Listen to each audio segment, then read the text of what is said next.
এই দেখো বাম দিকের সঙ্গে ডান দিক মেলাতে হবে।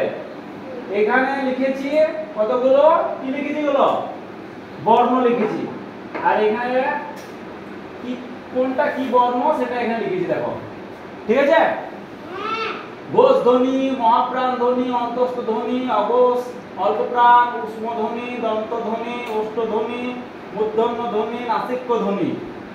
তাহলে কোনটা কি ধ্বনি আগে আমরা জেনে নেব। ত, থ, দ, ধ।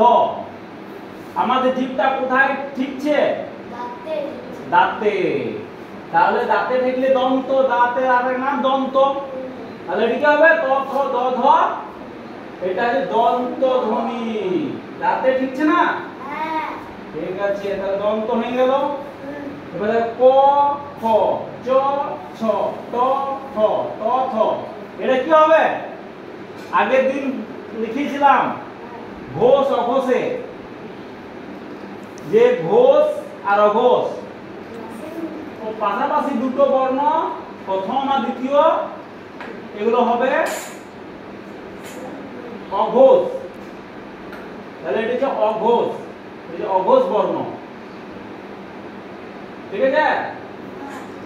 আর উ, ইয়, মূর্ধন্য, দন্ত ন, ম।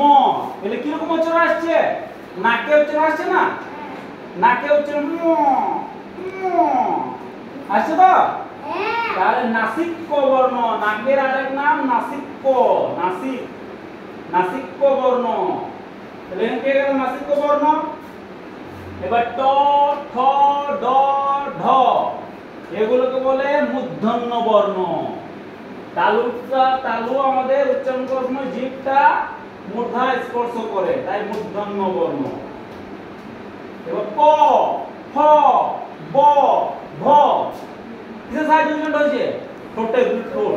ঠোঁট বন্ধ করে উচ্চারণ হবে? হচ্ছে? হচ্ছে? ব হচ্ছে না। তাহলে এটা ওষ্ঠ, ঠোঁটের আরেক নাম ওষ্ঠ, ওষ্ঠ বর্ণ। এবার খ, ঘ, ছ, ঝ, এগুলো হবে খ। দেখো খ, বেশি বাতাস বের হচ্ছে না, খ, ঘ, ছ, ঝ। উচ্চারণ করার সময় দেখো মুখ থেকে বেশি বাতাস বের হচ্ছে, তাহলে এগুলো হবে মহাপ্রাণ বর্ণ, মহাপ্রাণ বর্ণ। আর অল্প বাতাস বের হলে অল্প প্রাণ বর্ণ হবে।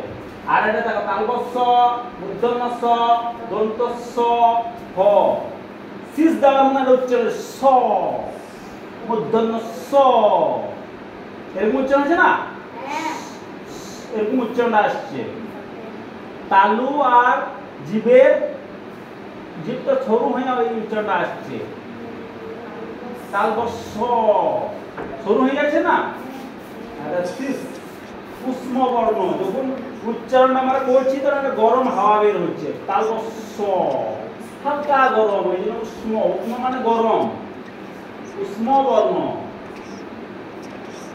আর একটা বর্ণ হচ্ছে গ, ঘ, জ, ঝ, ব, ভ। এগুলো হচ্ছে ঘোষ বর্ণ। মানে এগুলো উচ্চারণ করার সময় আমাদের স্বরযন্ত্র কম্পিত হচ্ছে, কাঁপছে। গ, ঘ, অন্তর্জ, র, ল, ব, এটা হচ্ছে অন্তস্থ বর্ণ।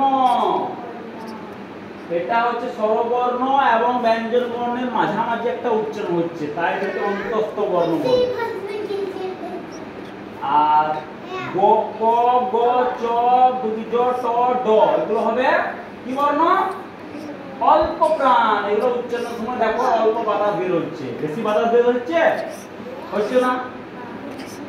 ঠিক আছে, বুঝতে পারলে? তাহলে ভাষা পাঠ আজকে হলো এটা। ঠিক আছে।